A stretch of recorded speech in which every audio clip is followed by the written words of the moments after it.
আসসালামু আলাইকুম, রিয়াজ টেক টিউবে আপনাদেরকে স্বাগতম। আজকে আমরা দেখব কম্পিউটার থেকে গুগল ড্রাইভের ফাইল কিভাবে আমরা শেয়ার করতে পারি।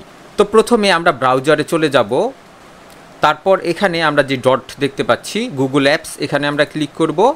এখান থেকে আমরা গুগল ড্রাইভে চলে যাব। তারপর এখান থেকে আমরা মাই ড্রাইভ এখানে আমরা চলে যাব। এখানে আমরা সকল ড্রাইভ এবং ফোল্ডার আমরা দেখতে পাচ্ছি।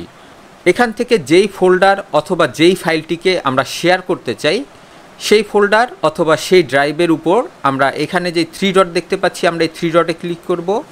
তারপর এখানে আমরা শেয়ার দেখতে পাচ্ছি, এই শেয়ার থেকে আমরা এই শেয়ারে ক্লিক করব। এবার আমি যাকে ফাইলটি শেয়ার করতে চাই সেই ইমেল অ্যাড্রেস আমরা এখানে টাইপ করে দিব। তারপর আমরা এখান থেকে তাকে ভিউ পারমিশন দিব নাকি এডিটর পারমিশন দিব তা আমরা সিলেক্ট করে দিব। এবার আমরা যদি সেন্ডে ক্লিক করি তাহলে আমি যাকে ইমেল অ্যাড্রেসটি এখানে বসিয়ে দিয়েছি শুধুমাত্র সেই আমার এই ফোল্ডারটি অ্যাক্সেস করতে পারবে।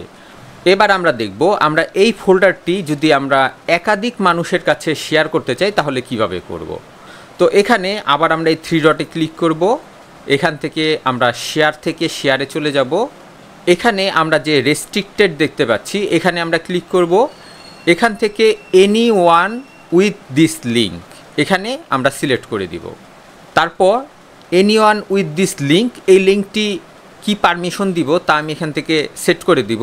আমি যদি এডিটর দেই তাহলে সবাই আমার এই ফোল্ডারটি অ্যাক্সেস করতে পারবে, আর ভিউ দিলে শুধুমাত্র আমার ফোল্ডারটি ভিউ করতে পারবে। তো আমি এখান থেকে এডিটর সেট করে দিব। এবার আমি এখানে কপি লিঙ্ক দেখতে পাচ্ছি, এখানে আমি ক্লিক করব। এবার আমি ডানে ক্লিক করে এখান থেকে বের হয়ে যাব। এবার আমার কপি করা লিঙ্কটি আমি চাইলে হোয়াটসঅ্যাপ, ইনস্টাগ্রাম, ফেসবুক যে কোনো মাধ্যমে আমি এই ফোল্ডারটি শেয়ার করতে পারবো।